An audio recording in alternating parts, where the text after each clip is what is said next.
Hello again everyone, welcome to our first video lesson on Frankenstein. You are studying Frankenstein as part of paper 2, the prose module, where you'll be comparing it with another novel. You've looked at the Gothic, and today we're going to start thinking about the Romantic movement and the Enlightenment era. Before you go any further with this lesson, make sure you've completed the first lesson on the Gothic and have got that work in front of you with a red pen in hand ready to add to it now. You listed 5 conventions of the Gothic genre. Well, let's have a look at what you could have put for that. They have an obsession with the darker impulses and aspects of humanity. They use what psychoanalyst Sigmund Freud would call the uncanny, that feeling of something not quite right. They use the sublime and they're fascinated with the terror that nature causes. There are themes of wilderness, remoteness and isolation or imprisonment, perhaps pertinent to our current situation. And finally, brilliant quotation from John Bowen: "In Gothic novels, the past erupts in the present and deranges it." There are, of course, lots of other things you could say about the Gothic genre, but we're going to take that final point from John Bowen, the eruption of the past into the present, as our starting point for today. That quote suggests a kind of tension that is inherent in the Gothic, and it's that same tension that we see between the Romantic literary movement that Mary Shelley was writing as a part of and the Enlightenment period, that period of scientific and social progress that was in the background to all of her writing, and especially in the background to Frankenstein.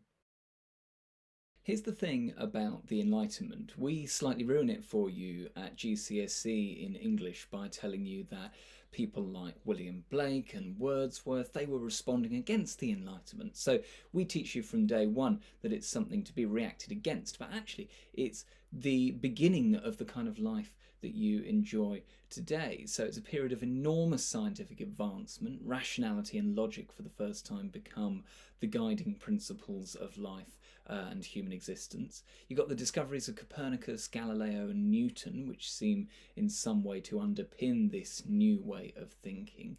But alongside these scientific discoveries, you've got social advances symbolised by works like Rousseau's The Social Contract and the Declaration of the Rights of the Man and the Citizen, these documents that form not only the basis of the French Revolution and the grab for rights for humans there, but more broadly for an understanding that you as an individual have rights. So here's the Enlightenment, famously symbolised by Isaac Newton's apple and the discovery, of course, of the rules and the laws of gravity. It's incredibly rational, it follows the rules of physics. Now, those became a kind of new gospel for the Enlightenment era. If it was answerable to the scientific process, it could be true. If it wasn't answerable to those rules, then it was abstract, it was airy-fairy, it was a little bit intangible. With this new understanding of the Enlightenment era, I'd like you to pause the video and now to write a paragraph explaining how were Gothic values different to those of the Enlightenment. Refer back to the homework you previously did in the start of this video on the Gothic to draw out that comparison. Did you find any surprising similarities between the Gothic and the Enlightenment? Well, while the Gothic and Romantic are different movements in terms of the literature they produce, there's a lot of crossover there, and the big thing that the Gothic and Romantic have in common is that they are a reaction against Enlightenment values. As you've studied the Romantics a lot before and continue to study them for your A-level literature, we don't need to spend too long reminding ourselves of the key features, but in brief summary, the Romantics were all about reconnecting with nature. They were fascinated by the innocence of children. They had a morbid obsession with death and a really fascinating interest in the different understandings of the afterlife. They were obsessed with emotional truth and believed, of course, that human motivations aren't necessarily logical. And then finally, this is where there's a really interesting crossover with the Enlightenment period, they believed in the role, agency and power of the individual. Here then is the Enlightenment period. Let's introduce into the equation the Romantic movement. You can see they're very different, are they not? But just as these two are fruit, the two movements, Romantic and Enlightenment, fundamentally do share the common thing that they are both fascinated by the individual. Both come from this moment in time, from the 17th century onwards, when individual human beings gained agency, gained power, gained rights, gained all the other things we've talked about. Pause the video for task number 2 now. What do the Romantic movement and the Enlightenment period share in common? I'd like you to write a paragraph explaining your thoughts. It's that individuality which Mary Shelley is particularly interested in her novel Frankenstein, both as an Enlightenment idea but also as a romantic one. And like this delicious raspberry, apple and lemon smoothie that I've got here, of course raspberry represents the Gothic, apple the Enlightenment, and lemon the Romantic movement, Frankenstein is a blend of these three movements, which, well, it's not so bad, come together, oh, it's a bit tart, come together to explore this idea of individuality through those three different lenses. It's about time that we started reading the book, and we're going to start with the letters that Captain Walton writes to his sister. There are 4 letters at the very start of the book which introduce it, and you are going to read them. You are going to find the Romantic, you're going to find the Gothic, and you're going to find the Enlightenment in what Walton tells his sister of his journey in the Arctic. If you have a physical copy of Frankenstein, have it in front of you now, and you can be taking annotations straight onto the page. I'd recommend in pencil, so you can add to them, change them, adapt them later.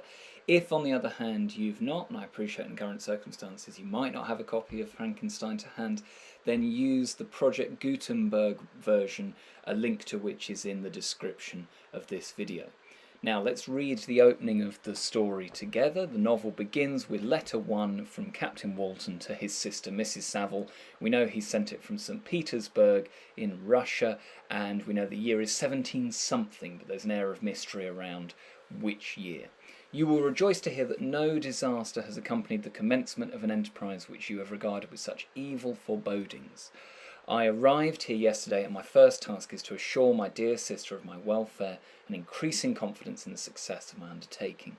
Notice, as I have highlighted here, the Gothic tone created by words like no disaster and evil foreboding. We've got the double negative of no disaster, and the foreboding, foreshadowing of the word foreboding. Both of these imply that, okay, nothing bad's happened yet, but it's only a matter of time. This is a Gothic novel from the very first sentence.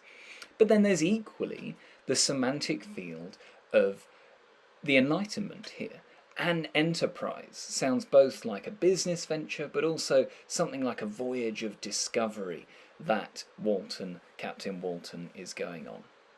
And then finally, in this same opening paragraph, we've got the introduction of the Romantic idea of the individual, the success of my undertaking. Walton is clearly driven by a desire for individual glory, and that's a really romantic idea at heart, the individual standing head and shoulders above his peers. So there we go, that's how I would annotate the opening few sentences of letter 1 from Walton to his sister. What you're now going to do is read the first 3 letters of the book, and you are going to continue annotating in the same way for looking for the Gothic, looking for the Enlightenment, and looking for the Romantic. That cocktail of all 3 makes Frankenstein uniquely intriguing to its reader at the very opening. So I hope you enjoy the opening to the novel. If you need a little extra to do whilst you're reading it, there are 3 intertextual references to other texts included in the opening 3 letters. Have a look for them. Can you spot them? We'll have a discussion of them in one of our future upcoming lessons. Stay well. And if you want to know how to make one of these delicious Frankenstein smoothies, it's very, very simple. Chop up your apple really fine. If you're lucky to have a smoothie maker, well, you know how to do this already. If you're not like me, just mash it with whatever you can get your hands on. Add in a bit of yogurt, some lemon, not too much, you don't want it to be too tart, and then for that really Gothic texture, chuck in some raspberries at the end. It's not bad, to be perfectly honest.